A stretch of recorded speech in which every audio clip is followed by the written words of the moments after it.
అందరికీ నమస్తే. నేను ఫస్ట్ నుంచి ఈ యూట్యూబ్ ఛానల్ స్టార్ట్ చేసినప్పటి నుంచి ఒకటే మాట చెప్తున్నా. నా వల్ల నలుగురు మారాలి, నా వల్ల నలుగురు కొత్త బిజినెస్ మ్యాన్లు స్టార్ట్ కావాలనే ఉద్దేశంతో ఈ యూట్యూబ్ ఛానల్ స్టార్ట్ చేస్తున్నా అని చెప్పడం జరిగింది. ఇకపోతే నేను ఈ పందుల షెడ్ గురించి, పందుల షెడ్డు ఎలాంటి పందుల షెడ్ వేసుకోవాలి, ఎంత తక్కువ ఖర్చులో మనం పందుల షెడ్ వేసుకోవాలి, అసలు పందులకు దాన ఎలా వేయాలి, పందులకు ఆ పందుల షెడ్డు చుట్టూ పరిశుభ్రంగా ఎలా ఉంచుకోవాలి, అసలు పందులకు వచ్చే రోగాలు ఏంటి, ఇట్లా చెప్పుకుంటూ పోతే చిన్నపిల్లల కానుంచి ప్రతిదీ నాకు తెలిసింది ఈ పందులకు సంబంధించిన వీడియోలు చేయడం జరిగింది. అయితే ఇకపోతే మొన్న నేను పందులు అమ్మబడుతున్నాయి, బ్రీడింగ్ పందులు అందుబాటులో ఉన్నాయని చెప్పేసి ఒక వీడియో చేసిన, దాని కింద నా ఫోన్ నెంబర్ కూడా ఇవ్వడం జరిగింది. అయితే నేను ఫోన్ నెంబర్ ఇచ్చినప్పటి నుంచి చాలామంది 4 రోజులలో కొన్ని వందల ఫోన్స్ వచ్చినాయి. కరీంనగర్ నుంచి, ఖమ్మం నుంచి, జనగాం నుంచి, మెదక్ నుంచి, ఇట్లా పోతే ఆంధ్ర నుంచి, రాజమండ్రి, విజయవాడ, వైజాగ్, అనంతపూర్, కర్నూలు, కడప ఇట్లా చెప్పుకుంటూ పోతే చాలామంది కాల్ చేశారు. వాళ్ళు కాల్ చేసి అడుగుతున్న ఒకే ఒక మాట ఏంటి తెలుసా? అన్నీ అడుగుతురు ఎట్లా చేయాలి, బిజినెస్ ఎట్లుంటుంది, అసలు ఎన్ని పందులు తీసుకోవాలి, అసలు కేర్ ఎలా తీసుకోవాలి, ఎలాంటి ఫుడ్ తీసుకోవాలి, అసలు ఎలాంటి షెడ్ వేసుకోవాలని చెప్పేసి చాలామంది చాలా డౌట్లు అడిగారు. వాళ్ళందరికీ నేను ఆన్సర్ ఇచ్చిన. ఇకపోతే వాళ్ళందరి డౌట్లు ఏంటంటే, ఒక క్వశ్చన్ మార్క్ ఏంటంటే మార్కెటింగ్ ఎట్లా, ఈ మార్కెటింగ్ ఎట్లా అనే విషయంలో నేను ఒకటి క్లియర్గా చెప్తా, కుండ బద్దలు కొట్టినట్టు చెప్తా. మనం ఏమనుకుంటామంటే మన చుట్టుపక్కల మార్కెట్ లేదు కదా, అందుకే మార్కెట్ లేదని చెప్పేసి మనం ఊహించుకుంటాం. అసలు ఇక్కడ కాంపిటీషన్ లేని బిజినెస్ ఏదైనా గూగుల్లో సెర్చ్ చేస్తే ఫస్ట్ వచ్చేది పందుల బిజినెస్. ఇది ఒకటి గుర్తుపెట్టుకోండి, ఇది క్లియర్గా గుర్తుపెట్టుకోండి. ఇకపోతే అసలు మాంసాహారం విషయంలో అత్యధికంగా తినే మాంసం ఏందని కూడా ఒకసారి గూగుల్లో సెర్చ్ చేయండి. ఈ 2 విషయాలు బాగా గుర్తుపెట్టుకోండి. ఫస్ట్ ఏందనంటే అస్సలకి బిజినెస్ పెట్టాలంటే ఎలాంటి బిజినెస్ బెస్ట్ అని చెప్పేసి ఒకసారి సెర్చ్ చేస్తే అగ్రికల్చర్ పర్పస్లో అయినా మీట్ పర్పస్లో అయినా ఏ బిజినెస్ పర్ఫెక్ట్ అని చెప్పేసి ఒకసారి సెర్చ్ చేస్తే పందుల బిజినెస్, లేదు అసలు మీట్ పర్పస్ అంటే మాంసం తినే పర్పస్లో ఏది ఎక్కువగా తింటారని చెప్పేసి ఒకసారి సెర్చ్ చేస్తే పంది మాంసం. ఈ 2 విషయాలు మనం గుర్తుపెట్టుకోండి. ఈ 2 సబ్జెక్టులు పక్కన పెడితే మార్కెట్ ఎట్లుంటుందని చెప్పేసి అడుగుతారు కదా, ఇక్కడ మన చుట్టుపక్కల తినకపోతే ఇక మార్కెట్ లేనట్టేనా? ఇది ఒకటి గుర్తుపెట్టుకోవాలి. మన చుట్టుపక్కల రాష్ట్రాలే చాలా మట్టుకు తింటాయి. ఈశాన్య రాష్ట్రాలు అయితే ఎక్కువ మొత్తంలో తింటాయి. మనకు తెలిసింది ఏంటంటే ఒక బెంగళూరు ఒకటే తెలుసు, బెంగళూరు పంపిస్తాం అని చెప్పేసి మార్కెట్లో బెంగళూరు ఉంటుంది, బెంగళూరు మార్కెట్ బాగుంటుందని చెప్పేసి మాట్లాడతారు. ఇకపోతే నేనేమంటా అంటే అస్సాం, సిక్కిం, మణిపూర్, నాగాలాండ్ ఇట్లా చెప్పుకుంటూ పోతే ఒక 5-6 రాష్ట్రాలు ఎక్కువ మొత్తంలో ఈ పందెం తినడం జరుగుతుంది.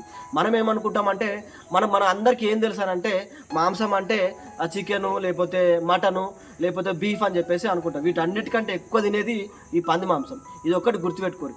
ఏది పెరిగినా ఏది తగ్గినా ఎప్పటికీ ఉండేది పంది మాంసం. మనము ఒకటే ఇది గుర్తుపెట్టుకోవాలి. మనం ఒకసారి మళ్ళీ నేను ఏమన్నాను, రిపీట్ అగైన్, ఒకసారి గూగుల్లో కూడా సెర్చ్ చేయండి. పందిని ఎక్కువ మొత్తంలో తింటారు. ఇకపోతే మార్కెట్ ఎట్లుంటుంది, ఇది ఒక్కటి ఎగ్జాంపుల్ సరిపోతుంది. నీ దగ్గర పందులు ఉన్నాయి అంటే ప్యాటర్నింగ్ పర్పస్లో పందులు ఉన్నాయి అంటే ఎంతోమంది నీ దగ్గర వచ్చి తీసుకుపోతారు. అంతెందుకు, ఇప్పుడు నేను యూట్యూబ్లో మా దగ్గర బ్రీడింగ్ పందులు ఉన్నాయంటే కొన్ని వందల కాల్స్ చేసి ఆ పందులు కూడా తీసుకుపోవడం జరిగింది. ఇట్లా నేనేమంటా అంటే అడ్వాన్స్ కూడా ఇచ్చిపోతారు మన దగ్గర. అబ్బా దయచేసి కొద్దిగా ఆపండి, అసలు పందులే దొరకట్లేదు, నోటి గుర్తుపెట్టుకోండి, అసలు పందులే దొరకట్లేదు, అసలు పందులే అందుబాటులో లేవు, మన చుట్టుపక్కల ఏరియాలో అసలు పందులే లేవు. మీరు ఒకటి అది గుర్తుపెట్టుకోండి. అంత ఎంత కాంపిటీషన్ ఉందో, ఎంత ఇబ్బంది ఉందో మీరు అర్థం చేసుకోవచ్చు. అయితే నేను ఒకటే చెప్తున్నాను, మీరు పందుల బిజినెస్ పెట్టాలని డిసైడ్ అయినప్పుడు మీరు ఒక గొప్ప నిర్ణయం తీసుకున్నట్టు లెక్క. నా దృష్టిలో నేను మళ్ళీ చెప్తున్నా, ఒక గొప్ప నిర్ణయం తీసుకున్నట్టు లెక్క. మీకు పందులు అందుబాటులో ఉన్నాయి, మీకు పందులు కావాలంటే కూడా నా కింద ఫోన్ నెంబర్ కూడా నేను ఇవ్వడం జరుగుతుంది, ఫోన్ కూడా చేయొచ్చు. నేను ఒకటే చెప్తున్నాను, మీరు ఈ పందుల విషయంలో కోళ్ళు అంటేనేమో పెరుగుతాయి, కొన్ని రోజుల దాకా పెరుగుతాయి, అవి ఖచ్చితంగా ముదిరిపోతాయి. ఆ ముదిరిపోయిన తర్వాత వాటిని తీసుకోవాలంటే ఇబ్బంది పడతారు. నేను మళ్ళీ ఇంకొక విషయం పెడతా, మనకు బర్రెల బిజినెస్ చేస్తాం, బర్రెలదైనా ఆవులదైనా చేస్తాం. మళ్ళీ ఆ పాలు ఇచ్చేది కూడా సంవత్సరాలు ఆగిన తర్వాత మళ్ళీ పాలు ఇవ్వడం జరుగుతుంది.